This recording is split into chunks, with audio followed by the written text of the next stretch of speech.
Assalamualaikum. Salam sejahtera. Hari ini saya nak cerita tentang pengaruh usus dan emosi. Okey, kita memang ramai ya, kita ibu-ibu kan. Ada anak-anak dan anak-anak kita memang kadang-kadang nakal lebih dan memang kita akan jadi mommy monster lah ataupun daddy monster bila anak-anak nakal kan. Okey. Jadi tapi kita kadang-kadang kita jadi punca anak-anak kita menjadi nakal. Sebab kita tak jaga dan kita tidak kawal apa yang dia makan. In fact, kita ikut kehendak dia. Dia nak air boba, kita bagi air boba. Dia nak makan pastry, kita bagi dia pastry.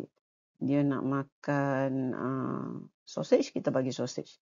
Dan kita tak sedar tapi benda-benda tu boleh menyebabkan dia jadi tak boleh duduk diam, cepat nak mengamuk, baling barang, tak dengar kata dan sebagainya. So hari ni saya nak tunjuk kaitan di antara emosi dengan otak. Tengok ini gambar yang saya buat ni adalah usus, burger dan otak kita dalam keadaan yang sangat tak happy. Okey? Jadi ini ialah rumusan pada apa yang saya nak cerita hari ini. Bear in mind, sebab apa kita sebagai ibu bapa kadang-kadang kita nak peace of mind, apa anak kita minta kita just bagi without realizing that kita akan menyebabkan dia menjadi tak boleh dikawal, tidak ada budi bahasa yang baik dan kita akan jadi susah nak handle dia dan kita pun akan jadi tak sabar dan marah dan bad mood. Okey? Dan kadang-kadang sebab anak nak makan tu, mak bapak pun makan benda yang anak nak makan dan itu pun akan menjadi masalah. Okey, itu pun akan menjadi masalah untuk semua orang. Okey. So saya nak perkenalkan hubungan usus dengan otak. Usus kan adalah sentiasa berkomunikasi dengan otak. Dan interaksi ini adalah melalui saraf, hormon dan imun sistem. 3 ya, saraf, hormon, sistem imun. Dan dia mempengaruhi ya kita punya mood. Dan juga kita punya kognitif, maknanya kita punya brain. Jadi anak-anak kita ni bukan setakat kita upset sebab dia nakal, tetapi juga kita rasa dia tak fokus, tak boleh belajar dan sebagainya. Sebab itu adalah kaitan dengan kognitif. Okey? Jadi pertama sekali saya harap saya punya follower, penonton dah tahu tentang apa dia microbiome. Dah tahu tentang apa dia microbiome. Microbiome apa dia? Microbiome usus adalah seperti sebuah bandar ya, bukan manusia, makhluk ya, makhluk halus yang tinggal dalam kita punya usus, terutama usus besar. Dan dia sangat sibuklah sebab dia ada banyak-banyak urusan dalam kita punya perut ya. Bakteria ini adalah rakan kita ya sebab dia membantu kita dia bantu kita mencerna makanan dan melawan kuman yang tak berapa nak bagus dan dia akan pastikan kita sihat. Jadi microbiome kita ni banyak yang dah diketahui, ada juga yang tidak diketahui ya. Jadi banyak yang kita ketahui ni, let's go through ya. Jadi dia bantu penghazaman dan immunity. Dan dia juga komunikasi dengan otak melalui neurotransmitter setengah daripadanya dijana dalam usus kita.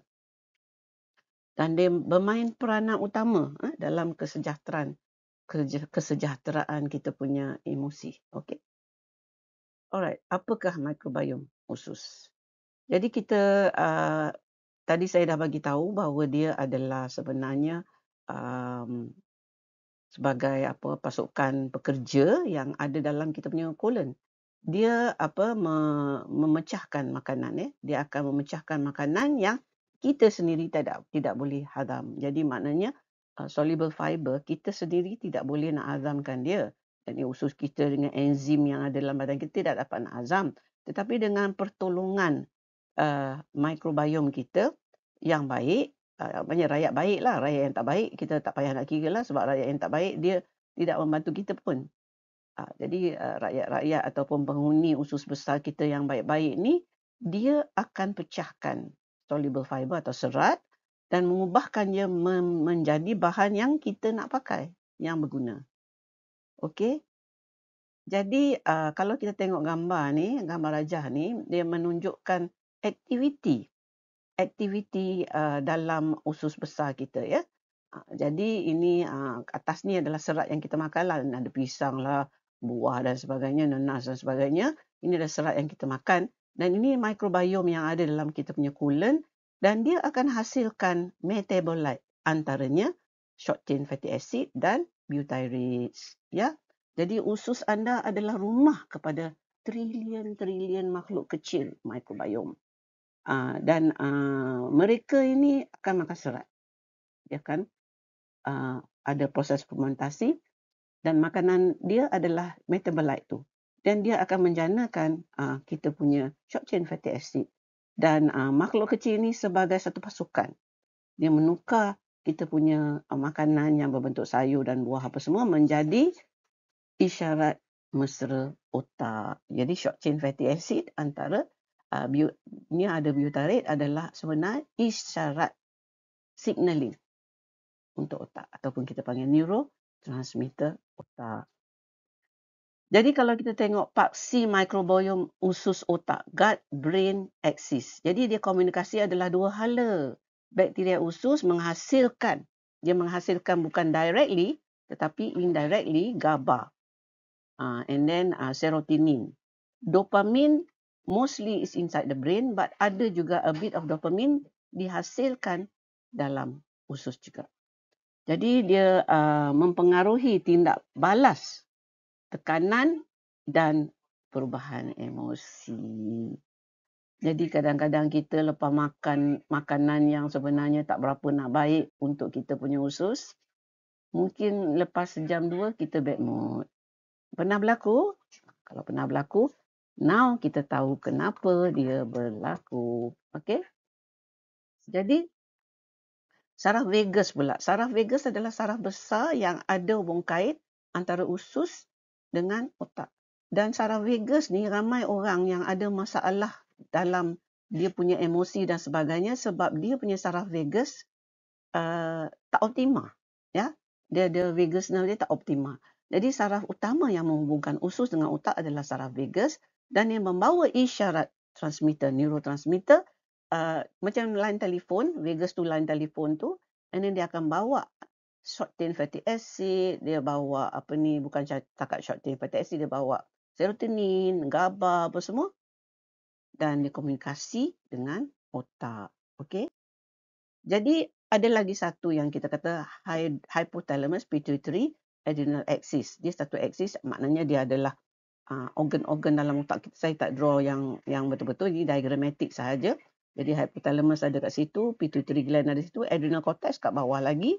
Dan dia adalah satu axis di mana kalau seimbang kita akan okey, kalau tak seimbang kita akan dapat tekanan dan stres. Okey, jadi kalau kita tengok kat sini lebih terang, kita nampak bahawa kita boleh dapat stres bila ada gangguan dekat HPA axis kita.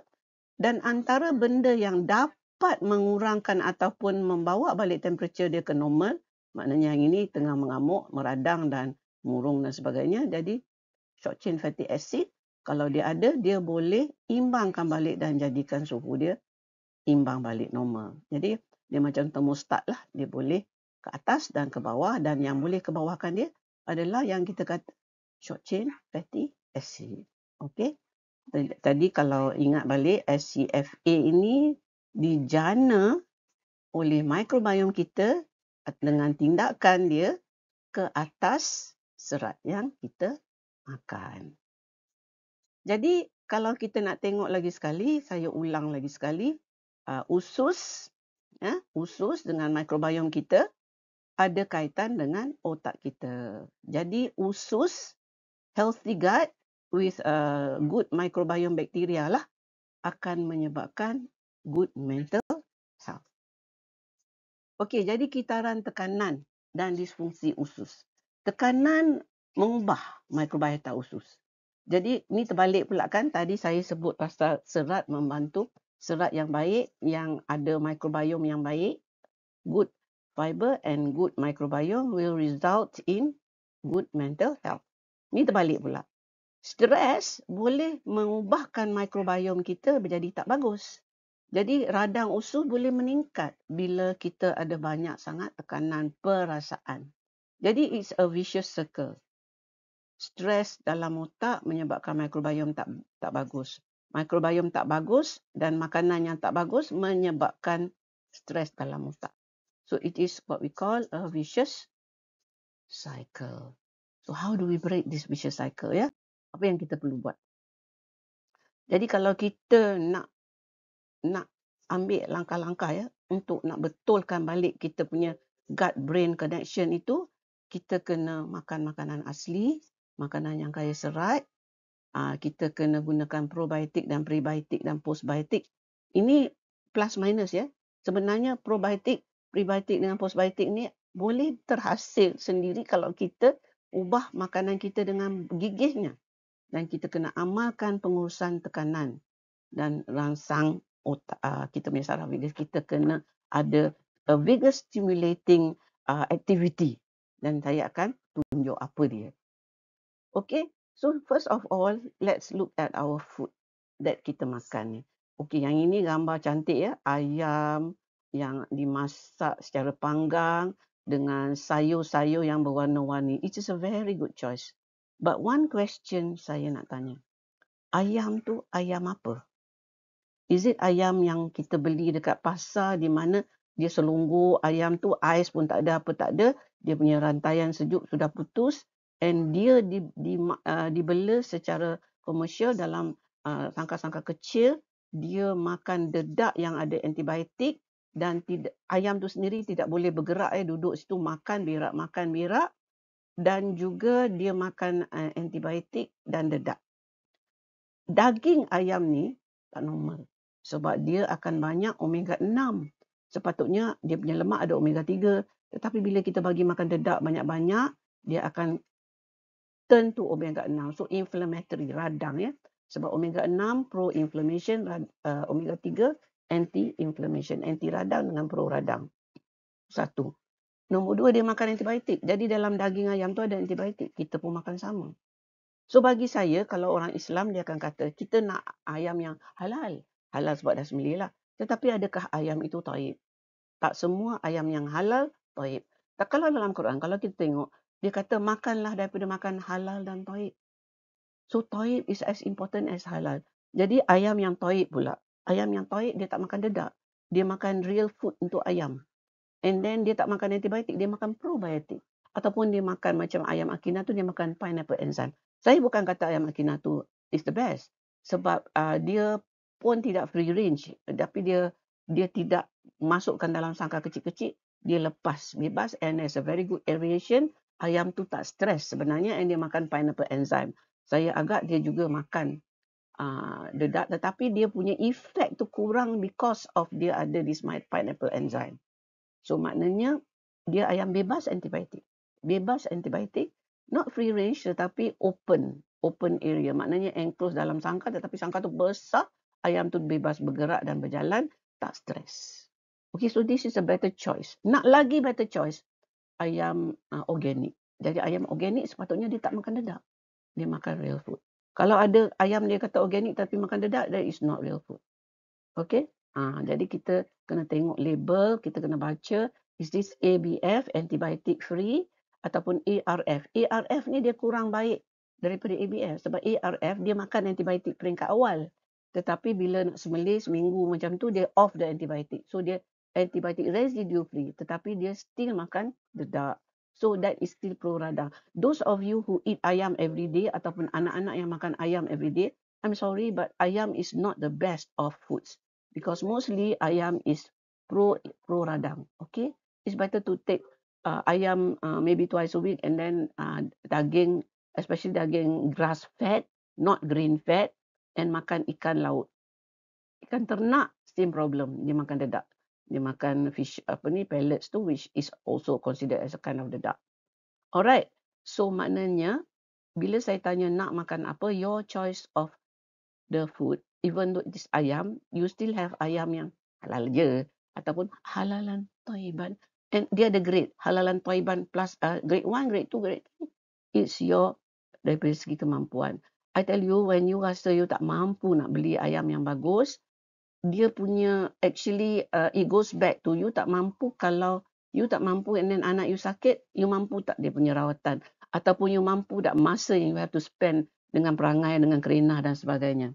Okay, so of course lah kalau kita makan, kita bacalah bismillah dan kita baca bukan setakat bismillah lah, kita baca blessing, kita minta niat dengan Allah, bagilah kebaikan daripada apa yang kita makan ni dan hindarkanlah kita dari keburukan daripadanya, tapi kita kena ikhtiar untuk dapatkan the best that we can afford.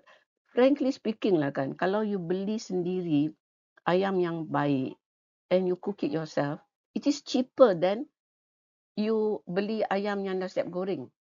Sebab ayam yang dah siap goreng tu dia lebih mahal, one thing. Tapi kualiti dia tak sebagus. Sebab apa? Saya tengok orang meniaga, dia tak akan beli ayam yang mahal. Dia akan beli ayam yang paling murah. Ayam yang paling murah, dia jual dekat pasar raya kecil-kecil. Cold chain dia dah putus. And dia memang ayam yang ada dedak dan antibiotik. Saya cuma bagi contoh ayam. Tetapi I think I can give contoh about everything. Even meat ke apa, even fish. Fish ternak. Ada orang dia ingat, oh baguslah, I bagi anak I makan salmon je. Salmon kan banyak omega 3. Nonsense. Sekarang punya salmon is ternak. I'm afraid dia punya omega 3 memang kurang. Dia sebenarnya omega 6 juga banyak. Pasal apa? Dia adalah salmon ternak yang makan pellet. And dia also beri antibiotik sebab dia punya growth condition is unhealthy. So they have to give antibiotic to keep the fish from dying. Jadi salmon ni pun ada kategori-kategori dia. Ada yang ternak and baik sikit. Contohnya Norwegian salmon is usually better than daripada South America dan sebagainya. Pendek kata, salmon pun is not such a good fish if it is bred in a bad way. So apa yang you kalau tengok wild caught trout. Wild caught trout tu maknanya salmon liar. Okey lah tu. Tapi harga dia pun okey jugalah. Boom, boom, boom. Okey, daripada you makan salmon, I suruhkan you makanlah ikan Malaysia yang laut, contohnya ikan kecil-kecil ya, ikan selar contohnya. Sebab ikan laut pun dia yang duduk kat dasar laut, bottom feeders, dia banyak mercury dan logam berat yang lain. Okey. So bila kita makan makanan yang tercemar, kadang-kadang pencemaran dia datang daripada pengawet, perasa dengan pewarna. This is what we mean by processed food. Banyak pengawet, perasa, pewarna. Saya kan kadang-kadang saya naik tak tahu nak kata apa. Saya ni jenis polite, saya tak suka pergi approach orang yang stranger. Tapi kadang-kadang gatal je mulut nak cerita. So saya pernah tengok ya, ada seorang ibu bapa, anak dia umur maybe 6 bulan, belum boleh berjalan lagi. Dia tengah bagi makan jajan. Yang ada apa? Corn chips ke apa ke yang ada pengawet, perasa, pewarna. And hasil apa saya pun tak tahu. How can you give your 6-month-old this one? Gatal je mulut nak cakap. Tetapi oleh kerana saya ni jenis yang reserve, saya tak berani nak approach stranger, especially nak cakap benda macam tu, saya memang tak cakap apa. Tapi saya cakap dekat saya punya page. So you please be aware. Okay, please be aware. Especially anak-anak kecil, tolong jangan mula bagi jajan. Jangan kata, alah abang-abang ni makan. Abang-abang pun tak patut makan. You nak cari jajan kat dia, cari jajan yang sihat. Ada jajan sihat kan? Contohnya ubi kayu goreng, yang just letak a bit of sea salt. Okay lah, a bit of Himalaya salt. Okay lah tu. Tapi kalau ubi kayu goreng tapi letak pengawet yang ada MSG, tak payahlah kan. And then racun serangga dan rumpai. I'm sorry, kita punya rice banyak racun serangga dan rumpai. And I was told, I tak boleh nak confirm because benda ni is not, dia tak payah nak declare kan. That kita punya beras sekarang ni adalah beras GMO. Sebab tu kami kat rumah, even though bukanlah kami ni high class ke apa, but we prefer to take basmati. Because we know that basmati tu dia a bit safer in terms of racun serangga dengan dia tak GMO. Okay. So minyak seed oil, ya Allah, ya Tuhanku. How do I explain this to people? Dia kalau pergi dekat pasar raya, dia tengok palm oil paling murah. And then dia tengok corn oil mahal. Canola oil mahal, sunflower oil mahal. So dia kata, okay, corn oil ni better quality lah. No, my dear, it's not.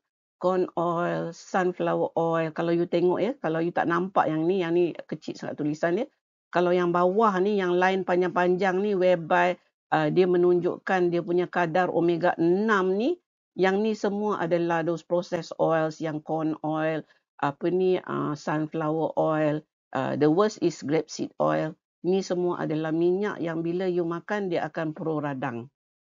Dan minyak-minyak yang paling tak pro radang adalah minyak kelapa dengan minyak kelapa sawit yang atas ni. Okay, so please lah, janganlah because you high class you pergi makan blended oil lah, rice bran oil lah. Sebenarnya palm oil is still yang kurang radang dia, kurang omega 6 dia berbanding dengan minyak-minyak yang processed oils yang lain, yang refined oils. Because kalau minyak olive oil pun dia duduk kat belah-belah atas lah. Okay, olive oil, virgin coconut oil, butter, ghee, and ini adalah minyak yang you patut pakai untuk masak. Okay, kalau boleh janganlah deep fat fry, pakailah minyak minyak sapi ke, minyak kelapa sawit ke. Kalau deep fat fry, you pakailah minyak kelapa sawit. Kita kat Malaysia susah nak cari organic minyak kelapa sawit. Tapi overseas memang dia use organic palm oil which is among the best lah. Sebab kalau kita punya palm oil pun refined palm oil. Okay, alright. And then saya pakai palm oil merah kan. Sebab palm oil merah dia ada beta carotene dengan tocotrienol which are very good antioxidants. Dia boleh lawan kesan radang. Okay. Of course yang toksin-toksin yang lain ni tahulah dalam makanan. Yang saya dah kata bottom feeder, ikan bottom feeder, kita punya vegetable banyak pesticide dan sebagainya. Kita kena faham vegetable mana yang lagi banyak pesticide. Contohnya vegetable yang mahal-mahal dia banyak pesticide. Kalau dia tak ada lubang-lubang maknanya banyaklah disompret-sompretkan kan. Sekarang ada vegetable cleaner, you can use a vegetable cleaner, rendam dulu baru you basuh ya. And then sayur yang tutup-tutup tu dia memang kat dalam tu at least dia tak kena. Okay, tapi I'm not saying that dia tak ada langsung because what? Most probably dia boleh absorb ke dalam ni. And beras kita sekarang ni didapati bahawa dia ada glyphosate. Glyphosate adalah sejenis herbicide. Dan kenapa dia boleh letak herbicide banyak-banyak sampai masuk dalam beras tu? Because beras tu dah GMO. Jadi kita spray herbicide sepatutnya dia mati tapi dia tak mati sebab dia ada GMO yang menyebabkan dia kalis herbicide. Walaupun dia kalis herbicide, kita tak kalis herbicide. Kita kalau makan herbicide badan kita sakit. Kita tak mati tapi badan kita sakit. So they have found glyphosate even in mother's milk. Imagine ya, susu ibu pun sekarang dah ada herbicide. Okay, this is how bad the toxin situation is. Okay. Okay, so kalau ini saya tunjuk, this is the cut off point lah. Ni minyak yang okey, minyak yang tak okey saya dah sebut tadi kan. Alright. So, saya tak suka bagi problem, tak bagi solution. So, apakah cara yang kita boleh rangsang kita punya saraf vagus? Banyak ya. Kalau you tengok kat sini, kita boleh rangsang ni by exercising. And then by duduk kat matahari. Okay, duduk kat matahari. And then kita boleh meditate. Meditate tu kalau kita orang Islam, solat, zikir, baca Quran. Okay. And then kita boleh orang kata mandi air sejuk, okay, music dan sebagainya. Okay, kalau kalau kita yang rajin tu, kita boleh belajar yoga ke ataupun yoga ni kalau jangan kaitkan dengan agama ya. Yoga is just a method of rangsang vagus nerve. And then there's also activities like tai chi apa semua, qigong, dia memang also rangsang you punya vagus nerve. Of course kalau kita orang Islam kita nak yang zikir tu lah, zikir, doa, even listening to good music apa semua, dengar orang baca Quran dan sebagainya, rangsang saraf vagus. Dan pembaca kalau pendengar, kalau you rajin please buka YouTube and then you type in vagus nerve stimulation exercises dan you ikut vagus nerve stimulation exercise. Something so simple macam you buat macam ni, things like that.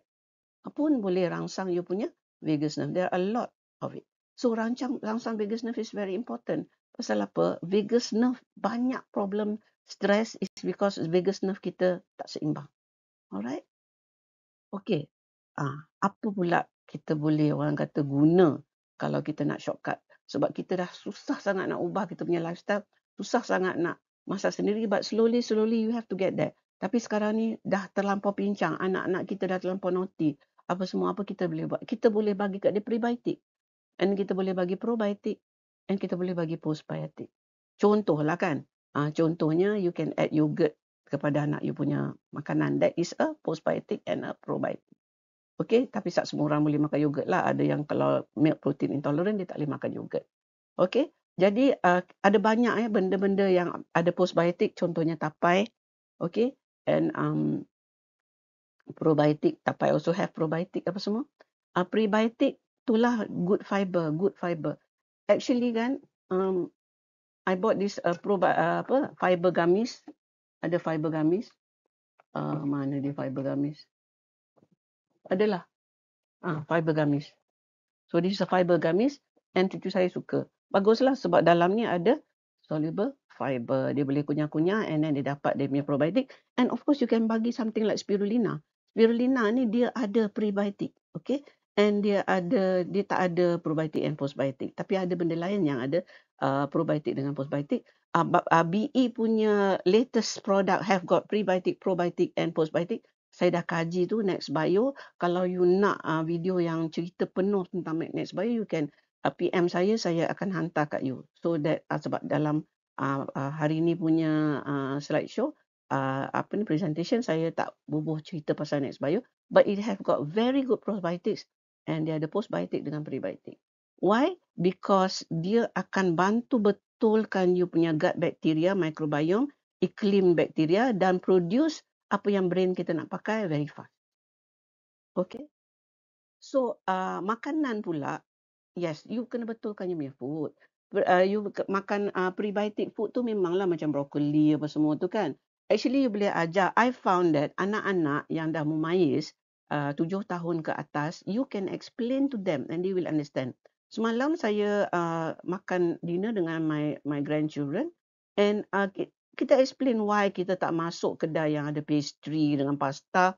Instead, kita ada masuk kedai yang Thai food. Saya suka sangat Thai food. Why? Because dia banyak spices and herbs.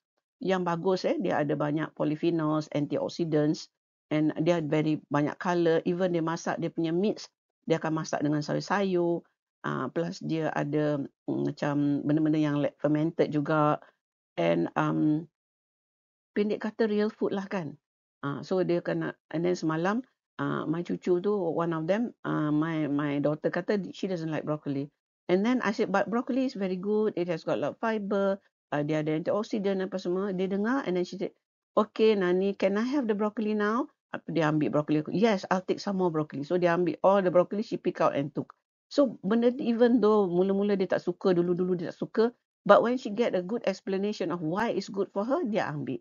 And so to my patients, bila kita explain why it's not good to makan benda-benda yang manis dan sebagainya, biskut roti, and why you have to focus on rice, lauk, sayur, they will change. So it's not as if anak-anak you, Allah, dia tak nak makan lah. No, you have to explain to them why they have to eat. Sometimes I bagi tahu, dalam perut you ada penghuni, itu kuman baik. Kuman baik ni you punya rakyat, you punya citizen dalam perut you. Kalau dia tak faham citizen, you kata makhluk yang depend on you. And when something depend on you, you bertanggungjawab atas dia. Dan bila you buat baik dengan makhluk baik dalam perut you, dia akan buat baik balik untuk you. Okay, jadi maknanya you can change anak you punya preferred foods if you tell them. Kalau you tell them tak jalan, you bawa lah jumpa saya boleh tell them and they will listen. Because memang saya dah banyak kali tengok my patient 5 tahun ke atas, bila saya explain kat mak ayah in a very simple way, dia dengar, balik rumah dia yang bagi tahu kat mak dia, "Ma, tak boleh lah makan yang ni. Yang ni makanan ni tak bagus." Dia akan cerita balik, okay? And then resistant starch. Resistant starch ni adalah macam contoh kita nak buat resistant starch. Kalau kita buat nasi goreng, kita dah masak nasi tu, kita simpan dalam peti ais, besok kita buat nasi goreng, itu resistant starch lah. And then the other thing, kita boleh turunkan glycemic index, kita boleh, masa kita masak nasi tu, boleh letak sikit virgin coconut oil, sedap lah actually. Cuba. Letak sikit virgin coconut oil, letak sikit garam bukit, and then you letaklah daun pandan sikit wangi. It tastes like nasi lemak, even though you didn't put any santan. And this is good, okay?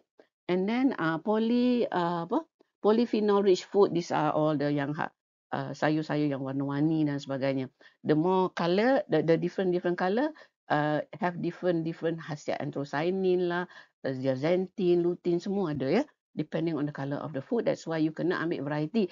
That is why saya selalu bagi tahu patient yang dia restrict their diet so much that dia makan only 3 jenis sayur and 1 jenis lauk. That one is very bad because they are not getting semua nutrition yang badan dia nak pakai. Okay. Jadi contoh makanan yang probiotik, yang ini probiotic food, fermented veggie, miso, cheese yang soft cheese, soft cheese macam cottage cheese, and then kefir, yogurt ni apa semua berpada-pada. Some people cannot take a lot. Jadi memang you tak payah nak bagi banyak, but a certain amount you kena gradually increase. Sebab apa? Kalau anak you tak pernah makan and then dia start makan, dia boleh dapat cigit dan sebagainya. Contohnya kombucha. Kombucha is actually very good. Tetapi you tak boleh bagi banyak. Selalunya kalau you bagi untuk anak-anak 1 teaspoon cukup lah. Kalau yourself, you can take maybe 2 tablespoon ke macam tu. Janganlah macam dekat my center kita jual kombucha tapi kita jual 250 ml punya botol. You makan over a few days.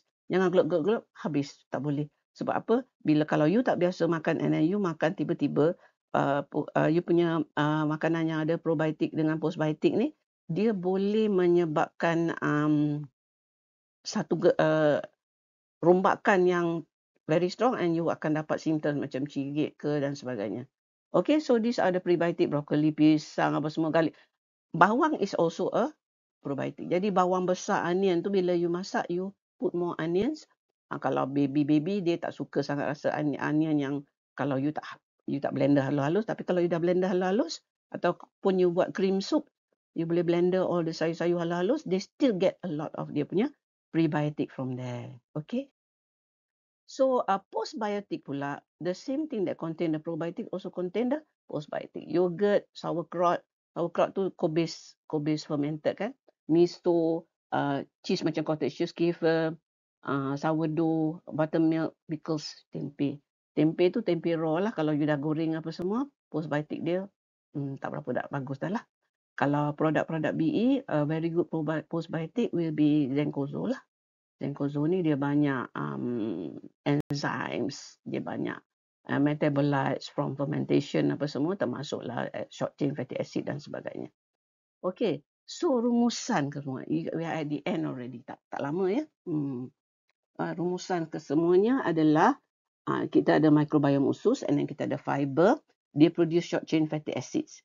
Plus, dia also contribute to the process of the brain neurotransmitter, serotonin dengan GABA, dan dia juga bantu dalam kes dopamine and dan the transmitter melalui saraf vagus and direct from the blood to the brain, dia akan pergi ke otak and menyebabkan sejahtera. So that's all from me today. Tu sajalah saya nak cerita. Mudah-mudahan dia akan membantu untuk sihat. Kalau nak tahu lebih how to help your gut, kalau is already far gone, banyak masalah, you boleh consult saya. Saya consultation kalau online, you can contact my staff. You boleh, nanti saya bagi link untuk contact my staff. Online dengan offline. If you want to come, saya ada offline dekat Masjid Tanah dengan juga dekat Bangi. Bangi sebelah tol. Kalau online, you boleh consult by video call pada saya and kena buat appointment dulu lah. Okay, and that is if you want further consultation and if you want to know what are the good foods to take, saya dah cerita. Kalau you nak tahu, you want immediate help, you nak betulkan you punya usus in a big way and then you susah sangat nak betulkan lifestyle, I suggest you cuba start dengan Next Bio. By tomorrow, we can already buy Next Bio. Bulan ni, Next Bio dah habis. Habis apa? Because dia limit kan sebab dia pre-launch. Mana my Next Bio? So dia pre-launch, dia sachet and very sedap. Kalau budak-budak, you kena sorok. Kalau tidak, dia akan habiskan. Where is my Next Bio? Okay. I don't know. Here it is. This is my Next Bio. Dia ada pro dengan postbiotic. Okay. Next Bio. Okay. So, itu saja dari saya. Jom sihat bersama Tok Doktor. So,